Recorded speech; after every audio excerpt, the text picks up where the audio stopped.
Parts की बात करें दोस्तों, इसको बोलते हैं ब्रेक असेंबली का जो पार्ट होता है दोस्तों, इसको बोलते हैं दोस्तों ब्रेक बूस्टर, इसको बोलते हैं दोस्तों ऑयल ब्रेक रिजर्व टैंक बोलते हैं दोस्तों, इसको बोलते हैं दोस्तों ब्रेक मास्टर सिलेंडर। ये जो पार्ट होता है दोस्तों, इसके बारे में विशेष ध्यान रखना। अपने जो ब्रेकिंग जो गाड़ी को रोकने का जो काम करता है, ये वाला ही पार्ट अहम योगदान करता है दोस्तों।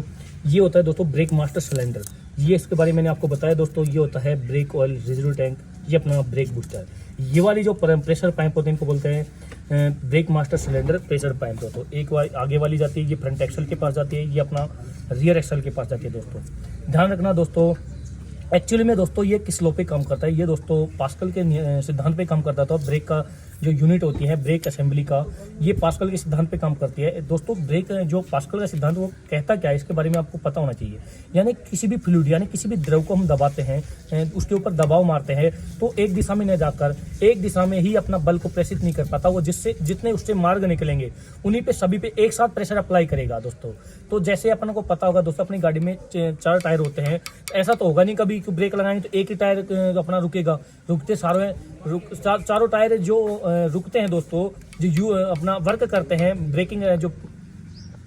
ब्रेकिंग जो यूनिट होती है अपनी, ब्रेक जो वर्किंग प्रोसेस ब्रेक वाला जो काम होता है वो दोस्तों एक ही अपना ब्रेक पेडल को दबाने से चारों टायर अपना एक्टिव हो जाते हैं। तो इसी सिद्धांत की वजह से वो सफल हो पाया दोस्तों, पास्कल के सिद्धांत की वजह से दोस्तों इस एक्चुअली में होता क्या है कि ये जो प्रेशर अप्लाई करता है किसके ऊपर, ये पिस्टन के ऊपर। इसमें ब्रेक मास्टर सिलेंडर के पिस्टन टाइप में होता है दोस्तों। इसमें से फ्यूल जाता है, ऑयल जाता है दोस्तों, फ्यूल नहीं ऑयल जाता है। वो दबाव मार के दोस्तों प्रेशर पाइप के माध्यम से अपना जो व्हील ड्रम होते हैं, जो व्हील ड्रम में और जो शूज होते हैं, शूज उनको फैलाता है दोस्तों, उसको चौड़ाता है, और जो अपने जो टायर होते हैं उनको रोकने का काम करता है दोस्तों। तो ध्यान रखना है दोस्तों, इस पूरे एसएससी को, इस कंप्लीट को बोलते हैं दोस्तों ब्रेक असेंबली का जो पार्ट होता है। इसको बोलते हैं ब्रेक बूस्टर, इसको बोलते हैं ब्रेक ऑयल रिजर्व टैंक, इसको बोलते हैं ब्रेक मास्टर सिलेंडर दोस्तों, इसको बोलते हैं प्रेशर पाइप दोस्तों। एक्चुअल में दोस्तों ब्रेक अगर वर्क नहीं कर पाते, इसको क्या क्या कारण हो सकते हैं दोस्तों। ध्यान रखना दोस्तों, सबसे पहले अपना ब्रेक ऑयल है वो खत्म हो जाता है। दूसरा दोस्तों अपना ब्रेक मास्टर जो सिलेंडर है ये लीकेज हो सकता है। तीसरा दोस्तों अपना ये ब्रेक शूज है वो घिस जाते हैं दोस्तों। चौथा दोस्तों अपना प्रेशर पाइप है ये टूट जाती है या लीकेज हो जाती है कहीं से, जो कि अपना जो ऑयल होता है, ऑयल का जो प्रेशर होता है, दबाव होता है, ब्रेक ड्रम तक नहीं पहुंच पाता। इस वजह से ब्रेक अप्लाई नहीं होते। बाकी दोस्तों जो बरसात में अपना ब्रेक लग नहीं पाते तो उसको क्या करना पड़ता है, उनको बार बार दबाना पड़ता है, जैसे कि जो दबाव जो ऑयल का जो दबाव है प्रेशर पाइप के माध्यम से ब्रेक ड्रम तक पहुंच जाए दोस्तों। उसके बाद बात करते हैं दोस्तों, इधर दिखाओ सर, ये अपना वाशर फ्लूइड होता है दोस्तों, जैसे विंडशील्ड वाशर होता है दोस्तों। ये जो आपको साफ शब्दों में लिखा है दोस्तों, विंडशील्ड वाशर, यानी कि इस पे 1.5 लीटर की कैपेसिटी होती है। मैंने आपको पहले बताया था, तो बोलेरो स्कॉर्पियो जो गाड़ी होती है इनमें जो विंडशील्ड का जो वाशर जो फ्लूइड होता है, जो पानी आता है, इसमें कितना डलेगा, 1 से 1.5 लीटर के बीच में आता है दोस्तों। अब ये एक्टिव कैसे होता है दोस्तों, इसके बारे में पता होना चाहिए दोस्तों। इसमें दोस्तों एक्चुअल में लगा क्या होता है, एक इलेक्ट्रिक मोटर लगी होती है छोटी सी, वहां से जैसे अपन कमांड देंगे अपना स्टीयरिंग व्हील के कौन सी दिशा में होता है दोस्तों, आपको पता होना चाहिए। लेफ्ट दिशा में अपना जो स्टीयरिंग व्हील के लेफ्ट दिशा में एक कंडी नुमा होता है, कमांड होती है, उसको बोलते हैं वाइपर कमांड दोस्तों। क्या बोलेंगे, वाइपर कमांड। जैसे वाइपर कमांड जिससे अपन उसको लो पे चलाएंगे, स्पीड पे चलाएंगे, तो यहाँ से एक्टिव ये मोटर हो जाएगी। और दोस्तों ये वायरिंग वहीं से कनेक्ट होती है कमांड से, देख लो ये वाली ये मोटर है दोस्तों, इलेक्ट्रिक मोटर छोटी सी।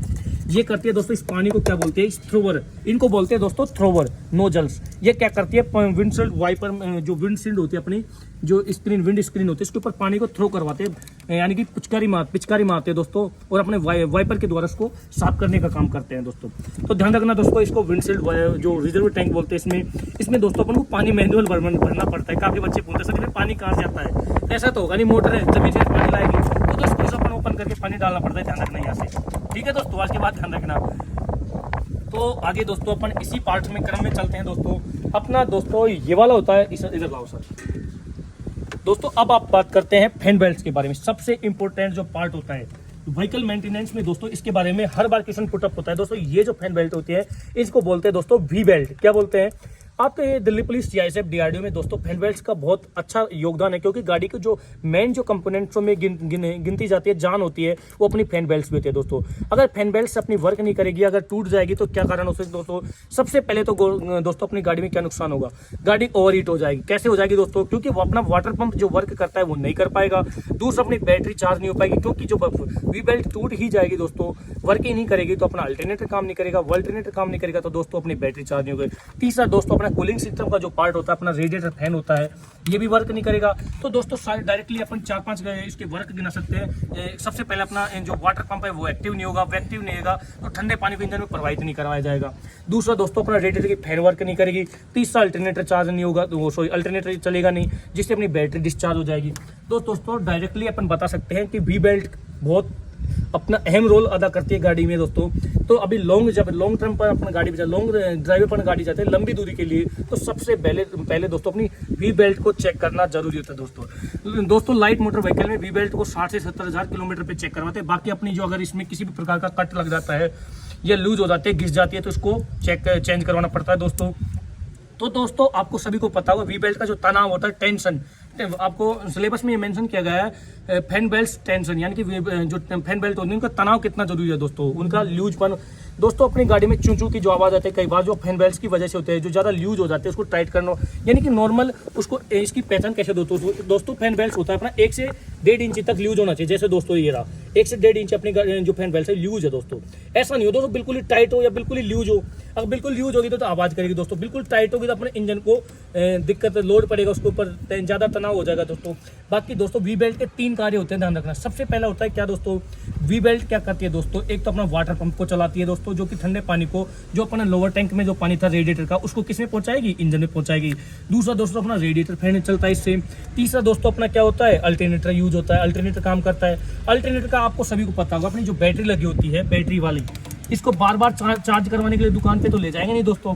अब ये स्थिर अवस्था में अपने कंपोनेंट फिक्स कर दिया गया है, अब इसको भी चार्ज करना पड़ेगा क्योंकि लिमिटेड इसमें स्टोरेज रहता है दोस्तों। अगर ये डिस्चार्ज हो जाएगी तो इसको चार्ज करना बहुत जरूरी होगा, क्योंकि अपनी बैटरी के भी कार्य अनेक होते हैं। सबसे पहले बैटरी का काम ही पता होना चाहिए। बैटरी गाड़ी में सबसे पहले तो अपना जो वो होता है अपना सेल्फ स्टार्टर, उसको एक्टिव करती है और अपनी गाड़ी को स्टार्ट करने में मदद करती है। दूसरा अपने लाइटें होती हैं, हैंड लाइट होती हैं, म्यूजिक, AC और अपनी जो बाकी जो इलेक्ट्रिसिटी का जो प्रोवाइड एनर्जी होती है जो बैटरी के माध्यम से ही संभव है दोस्तों। अब बैटरी डिस्चार्ज होगी तो दोस्तों उसको चार्ज भी तो करना पड़ेगा। तो चार्ज करने के लिए अपनी गाड़ी में कंपोनेंट क्या लगाया दोस्तों, अल्टरनेटर। क्या लगाया, अल्टरनेटर। ये भी पता होना जरूरी है दोस्तों, अल्टरनेटर का यूज किसके स्थान पे किया गया है। अल्टरनेटर का उपयोग दोस्तों डायनेमो के स्थान पे किया गया है। डायनेमो एक्चुअली में कर क्या रहा था दोस्तों, गाड़ी जो धीमी स्पीड पे यानी कम स्पीड पे जो गाड़ी चलती थी उस पर एक्टिव नहीं रहता था, तो काम नहीं करता था, वर्क नहीं कर पाता था, तो उसकी छुट्टी करके दोस्तों किसको लाया गया, अल्टरनेटर को।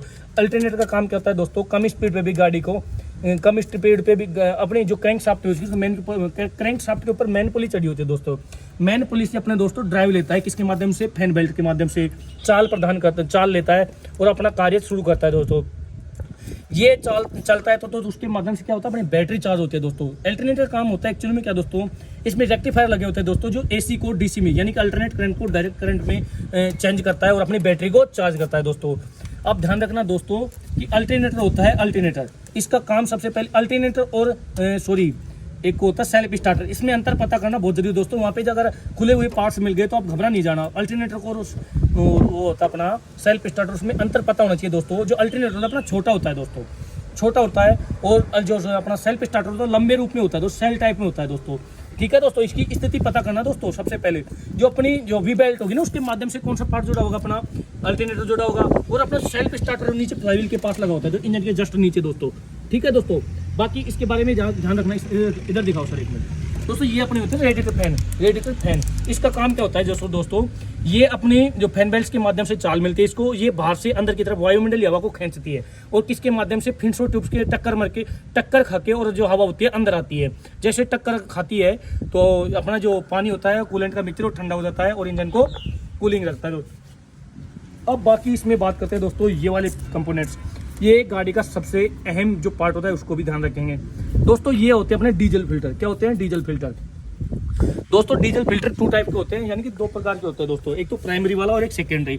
अब इसकी पहचान कैसे होगी दोस्तों, कि हमारा इसमें प्राइमरी कौन सा है दोस्तों। ध्यान रखना, जो अपना डीजल टैंक से जो प्राइमरी यानी कि डीजल टैंक से जो मेन फ्यूल पाइप आती है दोस्तों, ये वाली देखो, मेन फ्यूल पाइप सबसे पहले किस पे लगी होगी, प्राइमरी के ऊपर।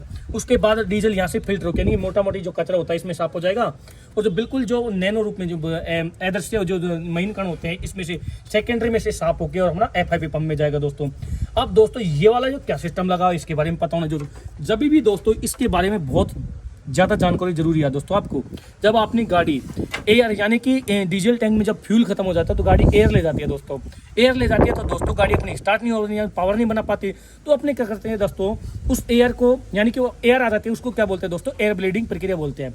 उस एयर ब्लीडिंग को निकालने के लिए दोस्तों, हवा को निकालने के लिए, जब देसी भाषा में बात करूँ दोस्तों, जब गाड़ी में फ्यूल खत्म हो जाता है तो गाड़ी क्या ले जाती है, हवा ले जाती है।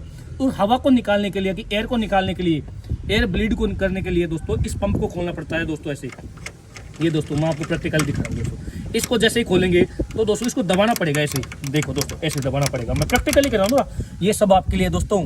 आप पूरी जान लगा दो, बाइबो बना रखा, उसको चटनी चूर बना दो दोस्तों। यू वेल ट्रेंड, ओके दोस्तों। इसको जैसे ही दबाएंगे देखना, इसको दबाओ दोस्तों ऐसे। अभी टाइट हो रहा है दोस्तों बिल्कुल, क्योंकि इसमें तो ऑलरेडी पहले से सप्लाई हुई है डीजल की। फ्यूल को ये करता है क्या है दोस्तों, हवा को तो निकालता है, रिलीज करता है, और अपने फ्यूल को सप्लाई यानी सर्कुलेट करना चालू कर देता है दोस्तों। ये फ्यूल को सप्लाई करने का जो ये माध्यम होता है दोस्तों, फ्यूल को सप्लाई करवाता है अपने पार्टों में, ठीक है दोस्तों। इसको बोलते हैं हैंड प्राइमरी पंप। क्या बोलते हैं दोस्तों, हैंड प्राइमरी पंप। ये क्या करता है, इसको फीड पंप भी बोलते हैं दोस्तों, हैंड प्राइमरी पंप बोलते हैं, फीड पंप भी बोलते हैं। ये क्या करता है, सेकेंडरी डीजल फिल्टर के ऊपर लगा होता है, और जो फ्यूल यानी कि एयर, जो अपनी जो एयर आ जाती है उसको निकालने के लिए किसका उपयोग किया जाता है, हैंड प्राइमरी पंप का। ध्यान रखना, एंटी क्लॉकवाइज खुलेगा। मैंने आपको पहले बताया था कि जो गाड़ी में जो भी पार्ट्स होते हैं, जैसे रेडिएटर के प्रेशर कैप हुई, नट बोल्ट हुए, ड्रेन प्लग हुआ, एयर फिल्टर, एयर फिल्टर पे के ऊपर अपना हैंड प्राइमरी, ये भी एंटी क्लॉक है। ये एंटी क्लॉक घड़ी की विपरीत दिशा में खुलते हैं और घड़ी की दिशा में बंद होते हैं। ध्यान हो गए दोस्तों। बाकी बात करें तो दोस्तों, ये वाला जो कंपोनेंट होता है, ये वाला अपना ये सेकेंडरी डीजल फिल्टर से जो फ्यूल पाइप जाती है, ये वाली, ये किस में जाएगी दोस्तों, FIP पंप में। FIP पंप, जिसका जो होता है फ्यूल इंजेक्शन पंप, यानी कि इंजन में जो फ्यूल को सप्लाई करता है, जो कौन सा पंप होता है, FIP पंप होता है। यहाँ से दोस्तों अपनी नोजल पाइप निकलेगी, ये देख लो, ये होती है दोस्तों नोजल पाइप। क्या होती है नोजल पाइप, 1 2 3 और 4 दोस्तों। बोलेरो गाड़ी है जो अपनी 4 सिलेंडर गाड़ी है, तो इसमें 4 नोजल पाइप, 3 सिलेंडर दोस्तों ये। तो ध्यान रखना दोस्तों, 4 सिलेंडर गाड़ी का इसका पहचान कैसे करेंगे दोस्तों, ये सॉरी 4 सिलेंडर दोस्तों, इन नोजलों को देख के पता लगाएंगे दोस्तों, 1 2 3 4, ठीक है दोस्तों। इन नोजल्स के माध्यम से अपन पता लग सकता है अपनी गाड़ी कितने सिलेंडर गाड़ी है दोस्तों। ये अपने इंजन हेड में क्या जाते हैं दोस्तों, इंजेक्टर्स लगे होते हैं दोस्तों, ये वाला। बाकी बात करें तो दोस्तों इसके बारे में मैंने आपको बताया दोस्तों, ये अपना पावर जो स्टीयरिंग ऑयल है उसका स्टोरेज टैंक है दोस्तों, ये वाला। बाकी दोस्तों अपन करते हैं बैटरी की बात। बैटरी दोस्तों ये कौन सी कंपनी है, एमरॉन कंपनी की जो दोस्तों अपनी बैटरी है। लाइट मोटर व्हीकल में दोस्तों 12 वोल्ट की बैटरी यूज होती है। बैटरी के ऊपर दोस्तों सबसे पहले देखें तो अपन टर्मिनल्स होते हैं। ये जो कार्बन के बने होते हैं दोस्तों, ये टर्मिनल होते हैं, ये कार्बन के बने होते हैं, ये खूंटे से। ये वाला जो खूंटा होता है दोस्तों, ये कार्बन के बने होते हैं, देख लो ये वाले, क्या है, कार्बन। बाकी दोस्तों ये इसको क्या बोलते हैं, ये जॉइंट क्लिप बोलते हैं, इनको क्लिप बोलते हैं, इनकी मेटल की, ये किसकी, कॉपर की इसकी बनी होती है दोस्तों, सिल्वर सॉरी पित्तल की बनी होती है दोस्तों। बाकी दोस्तों लाइट मोटर व्हीकल में 12 वोल्ट की बैटरी होती है। अब इसमें बात करते हैं दोस्तों, जो अपने ये कनेक्ट ये होते हैं अपने आने दो सर। तो दोस्तों इसमें बात करते हैं अपने जो ये होते हैं टर्मिनल, इनकी कैसे पहचान की जाती है कि अपना पॉजिटिव वाला कौन सा होता है, नेगेटिव वाला। सबसे पहले तो दोस्तों गाड़ी की जो बैटरी होती है उसके जो टर्मिनल होते हैं उसके जस्ट नीचे निशान लगे होते हैं, प्लस और माइनस, पॉजिटिव और नेगेटिव। अब दोस्तों जो नेगेटिव वाला होता है कौन सा होगा, ब्लैक वायर होगा दोस्तों, ये वाला।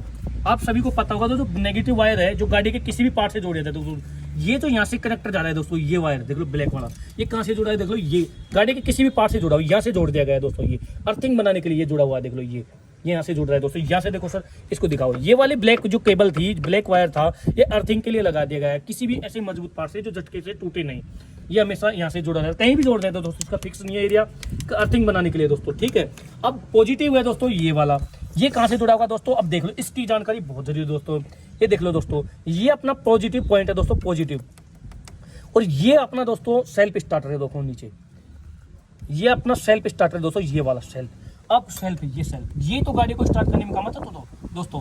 अब ये वाला कौन सा है दोस्तों अपना, ये होता है सोलेनॉइड स्विच, जो सेल्फ स्टार्टर के जस्ट पास में लगा होता है, उसके ऊपर लगा होता है दोस्तों इस सेल सा, इसको बोलते हैं सोलेनॉइड स्विच, यानी इसको कंट्रोलर होता है सोलेनॉइड, ये सेल्फ स्टार्टर का। ये क्या करता है दोस्तों कि सेल्फ स्टार्टर को उतनी ही इलेक्ट्रिसिटी उपलब्ध करवाएगा जितनी उसको रिक्वायरमेंट होते हैं, ठीक है दोस्तों, एक्स्ट्रा नहीं करेगा, यानी कि उसको जलने से बचाता है दोस्तों। जो अपना जो पॉजिटिव जो वायर होता है बैटरी का, किसके साथ जुड़ा होगा, सेल्फ स्टार्टर यानी कि सोलेनॉइड स्विच से, ठीक है दोस्तों।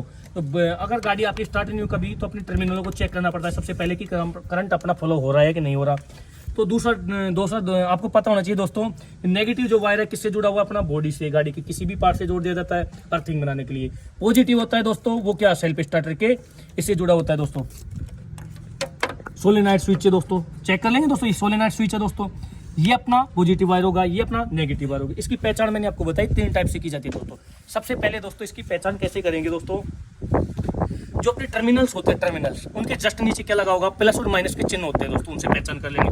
दूसरा दोस्तों, अब ये जो अपने ये जो पॉइंटर होते हैं, ये जो कनेक्टिंग पिन होती हैं, ये दोस्तों ये मोटे होते हैं, ये पार्ट ये देख लो, जैसे पॉजिटिव मोटा है और नेगेटिव है छोटा सा है दोस्तों।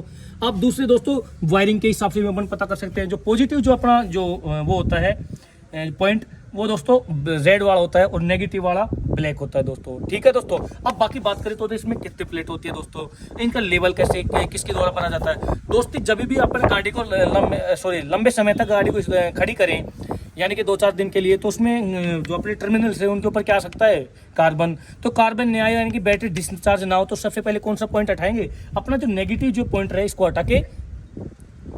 हटा देंगे दोस्तों इससे। और दोस्तों गाड़ी में लगाएंगे बैटरी, तो सबसे पहले कौन सी लगाएंगे, पॉजिटिव लगाएंगे। ठीक है दोस्तों, अब इसमें वाटर लेवल की बात करते हो तो दोस्तों देखिए किस टाइप की बैटरी है दोस्तों। ये दोस्तों अपनी जो गाड़ी होती है इसमें 2 टाइप की बैटरी हो जाती है, तो लिथियम बैटरी और एक होती है लेड एसिड बैटरी, यानी कि वाटर वाली। एक तो ड्राई वाली बैटरी होती है, एक जल वाली बैटरी होती है दोस्तों, पानी वाली। तो इसमें दोस्तों कौन सी वाली बैटरी है, इसमें दोस्तों डिस्टिल वाटर, यानी कि बैटरी में क्या क्या यूज होता है दोस्तों, एक तो डिस्टिल वाटर और एक होता है सल्फ्यूरिक अम्ल। ठीक है दोस्तों, आंसू जल बोलते हैं इसको, और एक सल्फ्यूरिक अम्ल H2SO4 बोलते हैं इसको। इसमें दोस्तों जो वाटर लेवल होता है उसका पता होना जरूरी है, जो अपनी प्लेटें होती हैं उससे 1 से 1.5 इंची ऊपर होना चाहिए दोस्तों अपना वाटर लेवल। ठीक है दोस्तों, बाकी दोस्तों 12 वोल्ट की बैटरी अपनी, इसके बारे में इतनी ही जानकारी काफ़ी है दोस्तों आपको। बाकी अब इसमें बात करें तो दोस्तों ये जो पाइप जाते हैं ये किसके दोस्तों, AC के हैं दोस्तों। किसके दोस्तों, AC के दोस्त हैं। AC के कंप्रेसर पाइप है दोस्तों, ये AC वाले। ये वाला कौन सा पाइप होगा दोस्तों, इसके बारे में पता होना चाहिए। ये वाला जो अपना जो टर्बोचार्जर है दोस्तों, जो टर्बोचार्जर हवा इंजन को उपलब्ध करवाता है, इसके माध्यम से भेजता है दोस्तों, इनलाइट के माध्यम से। ठीक है दोस्तों, अब और आगे बात करते हैं दोस्तों इसके बारे में। ये तो सभी को पता होगा, बोनट होता है दोस्तों, इसको बोनट बोलते हैं, बोनट। इसको क्या बोलते हैं दोस्तों, ये अपना फ्रंट बम्पर हो गया दोस्तों, ये अपनी हेडलाइट हो जाती है दोस्तों, गाड़ी की जो हेडलाइट होती है दोस्तों, ये अपने क्या हो गए दोस्तों, इंडिकेटर्स हो गए। ठीक है दोस्तों, ये अपनी नंबर प्लेट हो गई दोस्तों, और आओ सर इधर। अब बाकी दोस्तों अपन बात करते हैं टायर्स के बारे में दोस्तों। ये अपना टायर हो गया दोस्तों कंप्लीट। अब टायर में बात करते हैं दोस्तों, ये जो टायर का भाग होता है दोस्तों, ये वाला ऊपर वाला, इसको बोलते हैं ट्रिड, यानी कि जो टायर की चौड़ाई होती है इसको ट्रिड बोलते हैं दोस्तों। ठीक है दोस्तों, इसको बोलते हैं विड, यानी एक्सपेक्ट रेशियो, टायर की ऊंचाई बोलते हैं दोस्तों इसको, इस वाले पार्ट को। अब टायर की साइज की बात करें तो दोस्तों, इसके ऊपर टायर का साइज ये लिखा हुआ है दोस्तों, सर दिखाना आगे। टायर की जो पहचान करें तो जैसे सबसे पहले इसके ऊपर लिखा हुआ दोस्तों ट्यूबलेस टायर है या ट्यूब वाला टायर है। जैसे इस पे ट्यूब टायर लिखा हुआ दोस्तों, इसका मतलब है इसके अंदर ट्यूब का उपयोग किया गया है। दूसरा दोस्तों 215/75 R15, यानी कि 215 mm है दोस्तों इसकी जो विड्थ है, यानी कि चौड़ाई है दोस्तों। 215 इसकी चौड़ाई है दोस्तों, बटे 75, यानी कि बटे 75 का अर्थ क्या होता है, 215/75। 215 इसकी चौड़ाई है, बटे 75 का अर्थ होता है दोस्तों इसकी ऊंचाई टायर की, जो यानी कि 215 का 75% इसकी एक्सपेक्ट रेशो है, यानी कि टायर की ऊंचाई है दोस्तों, ध्यान रखना। बाकी दोस्तों R का मतलब R15, यानी कि जो इसकी होती है रेडियल, यानी कि जो इसका डायमीटर व्यास होता है दोस्तों, व्यास यानी कि 15 इंची का जो ये क्या है, 15 इंची में इसका साइज है दोस्तों। रिम का जो साइज है क्या है, 15 इंची। जब भी अपन ट्यूब और टायर लेने जाते हैं तो अपन को बताना होगा कि मेरे को 15 इंची का टायर चाहिए, 15 इंची की मेरी रिम है, उसके हिसाब से टायर लेना मेरे को, किस गाड़ी का, बोलेरो गाड़ी का।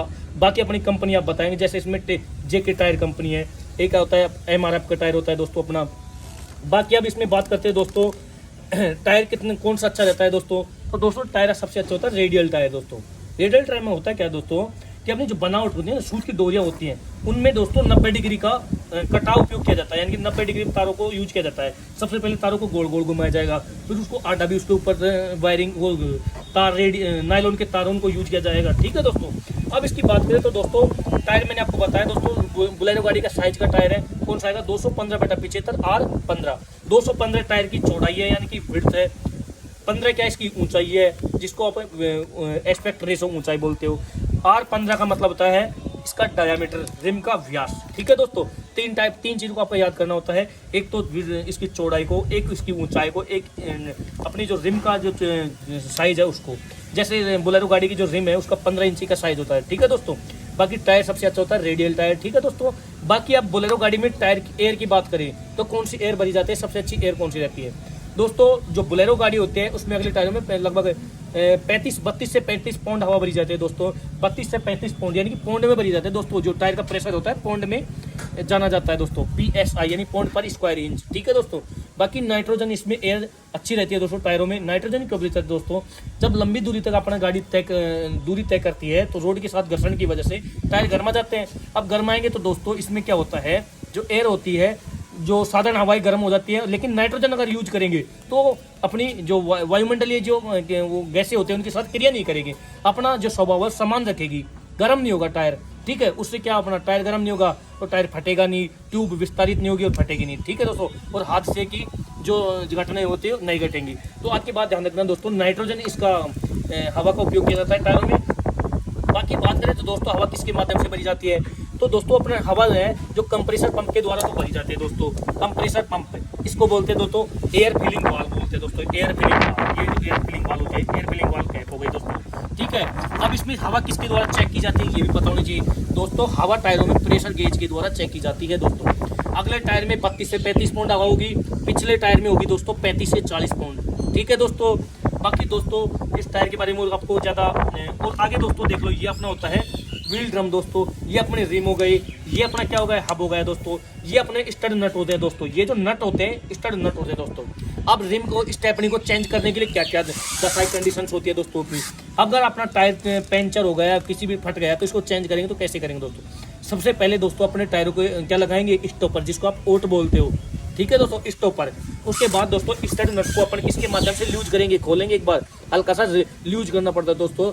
ये होता है दोस्तों जिसको बोलते हो आप व्हील पाना। क्या बोलते हैं दोस्तों? व्हील पाना। व्हील पाने के माध्यम से इनको रिलीज यानी कि थोड़ा थोड़ा खोल लिया जाएगा, ढीला कर लिया जाएगा। बाकी अपना जो अपना जैक होता है, अपना एक्सल होता है, इसको नीचे जैक लगाएंगे, उसको चढ़ा के और अपनी स्टेपनी को बाहर निकाल के दूसरी स्टेपनी फिट कर देंगे दोस्तों, ठीक है दोस्तों। अब इसमें मैंने आपको बताया दोस्तों, ये अब इसके जस्ट ऊपर क्या लगा दिया जाता है दोस्तों, अपना व्हील कवर लगा दिया जाता है, ठीक है दोस्तों। रिम कवर होता है ना, रिम कवर जो अपना जो फैशन के लिए लगा दिया जाता है जो, ठीक है दोस्तों।